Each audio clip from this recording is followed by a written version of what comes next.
मेरे साथ वो खड़ा है जो इस जगत में सबसे बड़ा है। नमस्कार दोस्तों, मैं सौरभ अपने YouTube चैनल सानिध्य ब्लॉग में आपका हार्दिक स्वागत करता हूं। आशा करता हूं आप लोग खुश होंगे, स्वस्थ होंगे और मस्त होंगे।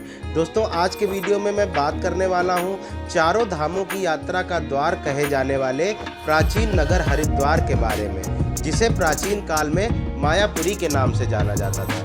इस वीडियो में मैं आपको बताऊंगा कि आपको हरिद्वार आना कैसे है, आपको रुकने के लिए सस्ते और अच्छे होटल और धर्मशालाएं कहां पर मिलेंगे, साल के किस समय पर यहां पर आना सबसे अच्छा होता है, आपके भोजन का प्रबंध कैसे होगा, हरिद्वार में दर्शन करने के लिए कौन कौन से प्रमुख मंदिर और स्थान हैं और इन सभी स्थानों का दर्शन करने के लिए कितने दिनों का समय चाहिए, और साथ ही साथ आपको यह भी पता चलेगा कि आप यहां पर आसानी से कम बजट में किस प्रकार घूम सकते हैं। कहने का तात्पर्य यह है कि यह वीडियो देखने के बाद आपको हरिद्वार के बारे में छोटी से छोटी और बड़ी से बड़ी सारी जानकारियों का पता चल जाएगा, और वीडियो के लास्ट में मैं आपको कुछ ऐसी टिप्स बताऊंगा जो कि आपके खर्च को भी कम कर देंगी और आपके बहुत काम आएंगी। तो वीडियो को स्किप करके कहीं भी मत जाइएगा, जल्दी से वीडियो को लाइक कर दीजिए, अपने दोस्तों के साथ शेयर कर दीजिए, और चैनल पर अगर नए हो तो चैनल को सब्सक्राइब करके बेल आइकन दबा दीजिए, क्योंकि मैं इस तरीके के वीडियो बनाता रहता हूँ। तो चलिए वीडियो को शुरू करते हैं।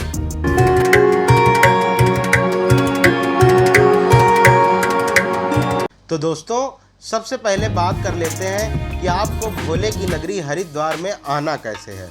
हरिद्वार में ही हरिद्वार का रेलवे स्टेशन मौजूद है, तो आप अपने शहर से डायरेक्ट ट्रेन से यहाँ पर आ सकते हैं।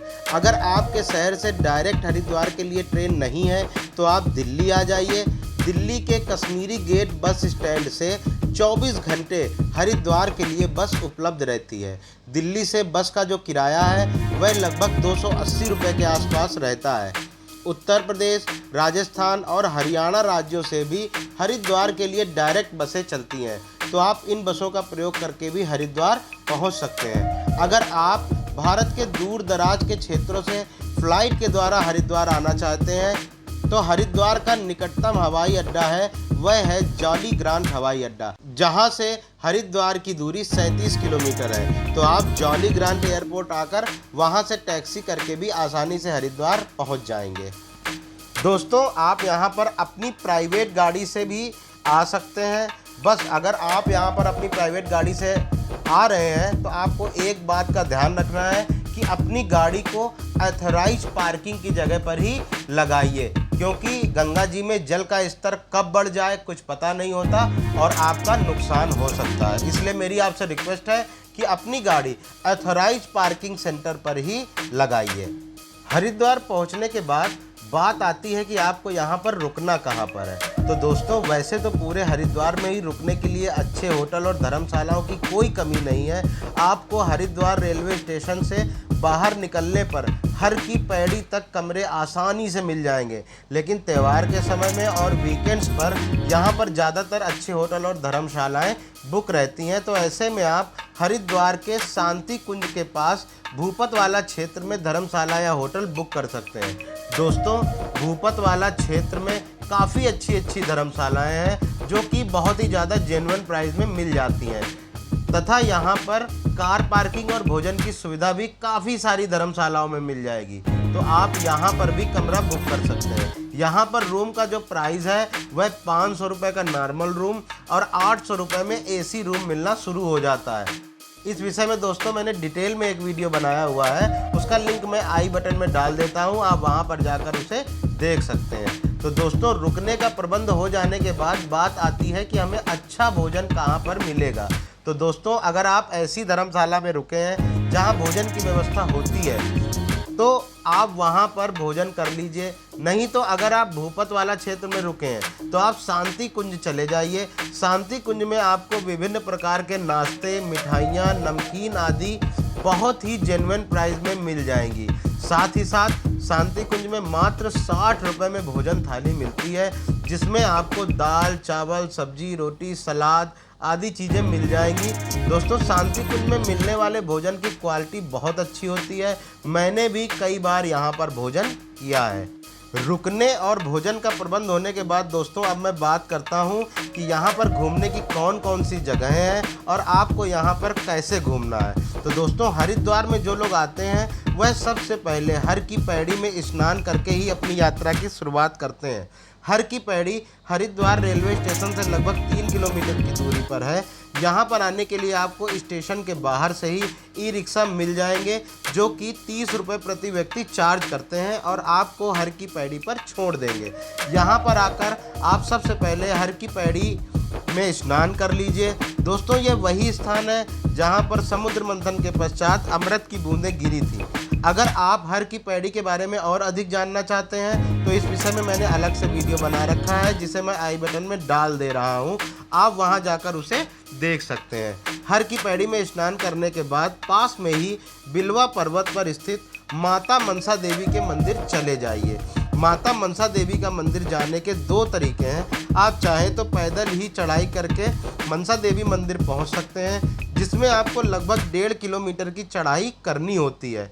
चढ़ाई वाला मार्ग हर की पैड़ी के पास में ही है और अगर आपके साथ ऐसे लोग हैं जो चढ़ाई करने में असमर्थ हैं तो आप रोपवे के द्वारा भी माता के मंदिर के दर्शन करने के लिए जा सकते हैं।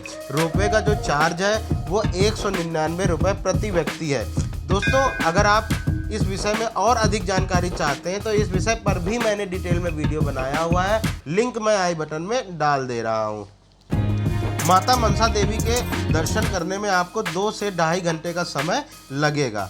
माता मनसा देवी के दर्शन करने के पश्चात वहीं पास में ही माया देवी का मंदिर है। दोस्तों ये वही माया देवी है जिनके नाम के कारण से प्राचीन काल में हरिद्वार को मायापुरी कहा जाता था। यह स्थान मां मनसा देवी मंदिर के पास में ही है। आप चाहें तो पैदल जा सकते हैं, नहीं तो ई रिक्शा भी कर सकते हैं। मां माया देवी के दर्शन करने के पश्चात आप चंडी देवी के दर्शन करने के लिए चले जाइए। मां चंडी देवी का जो मंदिर है वह हर की पौड़ी से लगभग 4 किलोमीटर की दूरी पर है और यहाँ पर आने के लिए आपको शेयरिंग बेसिस पर कन्वेंस आसानी से नहीं मिलेगा, तो इसलिए बेहतर होगा कि आप कोई ऑटो बुक कर लीजिए। ऑटो वाला 200 रुपये के आसपास चार्ज करेगा और आपको चंडी देवी मंदिर छोड़ देगा। चंडी देवी के मंदिर के दर्शन करने के भी 2 तरीके हैं। आप चाहें तो 2 किलोमीटर की खड़ी चढ़ाई चढ़कर माता के मंदिर तक पहुंच सकते हैं, नहीं तो आप रोपवे के द्वारा भी 220 रुपये प्रति व्यक्ति खर्च करके इस मंदिर की खड़ी चढ़ाई से बच सकते हैं। माता चंडी देवी के दर्शन करने में भी लगभग 2 से 3 घंटे का समय लग जाता है। चंडी देवी का दर्शन करने के बाद आप वापस शाम की आरती देखने के लिए हर की पैड़ी आ जाइए। यहाँ पर आरती की जो टाइमिंग है वह 5:30 बजे है, तो इसलिए आप यहाँ पर जल्दी आ जाइए क्योंकि बाद में आपको बैठने की जगह नहीं मिलेगी और आपको दूर से ही इस आरती को देखना पड़ेगा। दोस्तों ये जो आरती है ये विश्व प्रसिद्ध आरती है। यहाँ का जो नज़ारा है आरती के समय में देखने लायक होता है, उसे शब्दों में ना ही बयां किया जा सकता है और ना ही किसी कैमरे में कैप्चर किया जा सकता है। इन सभी जगह दर्शन करने के बाद आप शाम को भोजन करने के बाद अपने होटल या धर्मशाला में आराम कर लीजिए। फिर अगले दिन सुबह आप अपनी नींद पूरी करके उठिए और अगर आपका होटल हर की पैड़ी के पास है तो आप हर की पैड़ी में ही स्नान कर लीजिए और अगर आपका होटल शांति कुंज के पास है तो आप सप्तऋषि घाट चले जाइए। वहाँ पर जाकर गंगा जी में स्नान करके वहीं पास में ही भारत माता का टेम्पल है उसके दर्शन कर लीजिए। दोस्तों यह 9 मंजिला मंदिर हरिद्वार में बहुत ज़्यादा प्रसिद्ध है। भारत माता मंदिर के दर्शन करने के बाद आप इसी मंदिर के पास में माता वैष्णो देवी का भी मंदिर है, वहाँ पर चले जाइए। दोस्तों भारत माता मंदिर और माता वैष्णो देवी मंदिर आस-पास में ही है। इन सभी जगह दर्शन करने के पश्चात आप चले जाइए कनखल, जो कि वह स्थान है जहाँ पर भगवान शिव का माता सती के साथ विवाह हुआ था और इसी स्थान पर माता सती हवन कुंड में समा गई थी। दोस्तों यह स्थान हरिद्वार का सबसे ज़्यादा प्राचीन स्थान है। यहाँ पर जो मंदिर है ऐसा माना जाता है कि वो लगभग 5000 वर्ष पुराना है। यहाँ पर आपको गंगा नदी के प्राचीन तट के किनारे बने हुए मंदिर में दर्शन करके एक अलग ही आनंद की अनुभूति होगी। दोस्तों इस विषय में मैंने डिटेल में वीडियो बना रखा है जिसका लिंक मैं आई बटन में डाल दे रहा हूँ, आप वहाँ पर जाकर उसे देख सकते हैं। तो दोस्तों इस तरीके से मैंने हरिद्वार के सभी प्रमुख स्थानों के बारे में संपूर्ण जानकारी दे दी। अब बात आती है कि जैसा कि मैंने पहले वादा किया था कि मैं आपको वीडियो के आखिर में कुछ टिप्स बताऊंगा, तो मैं आपको हरिद्वार घूमने के लिए कुछ ज़रूरी टिप्स देता हूं।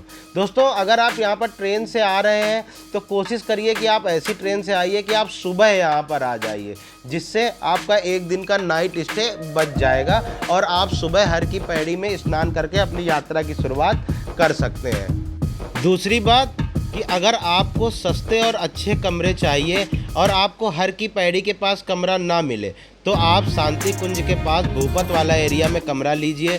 वहाँ पर आपको काफ़ी सारे अच्छे ऑप्शन मिल जाएंगे और वहाँ पर जो होटल और धर्मशाला हैं वहाँ पर आपको पार्किंग और कैंटीन की सुविधा भी मिल जाएगी।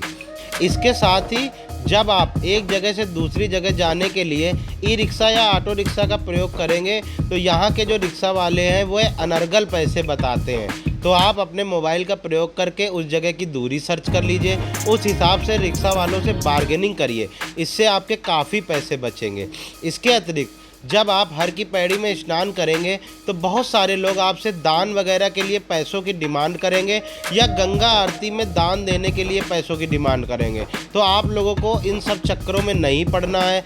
ये सभी अनऑथराइज्ड लोग होते हैं। समय समय पर हरिद्वार प्रशासन भी इन लोगों से आने वाले श्रद्धालुओं को सचेत करता रहता है। इसके बाद एक ज़रूरी बात आपको और पता होना चाहिए कि यदि आपके पास अपना व्हीकल नहीं है तो आप मनसा देवी से चंडी देवी जाने का जो ट्रांसपोर्ट का टिकट है, जो कि आपको रोपवे काउंटर पर ही मिल जाएगा, उसे भी ले लीजिए। ट्रांसपोर्ट टिकट पर आपको मनसा देवी से चंडी देवी तक ले जाया जाएगा और दर्शन करने के बाद वापस मनसा देवी में छोड़ दिया जाएगा। तो दोस्तों इस तरीके से मैंने आपको हरिद्वार यात्रा के विषय में संपूर्ण जानकारी दे दी है। इसके अतिरिक्त अगर आपको किसी भी तरीके की कोई समस्या आती है तो आप मुझे कमेंट बॉक्स में कमेंट कर सकते हैं। मुझसे जुड़ने के लिए मेरे ऑफिशियल इंस्टाग्राम हैंडल सानिध्य व्लॉग पर मुझे डीएम कर सकते हैं। तो दोस्तों वीडियो अच्छा लगा हो तो वीडियो को लाइक कर दीजिएगा, अपने दोस्तों के साथ वीडियो को शेयर कर दीजिएगा और अपनी राय मुझे कमेंट बॉक्स में ज़रूर बताइएगा। तो अब मैं लेता हूँ आपसे विदा, मिलते हैं किसी अगले वीडियो में। तब तक के लिए खुश रहिए, मस्त रहिए और अपने परिवार के साथ आनंद लीजिए।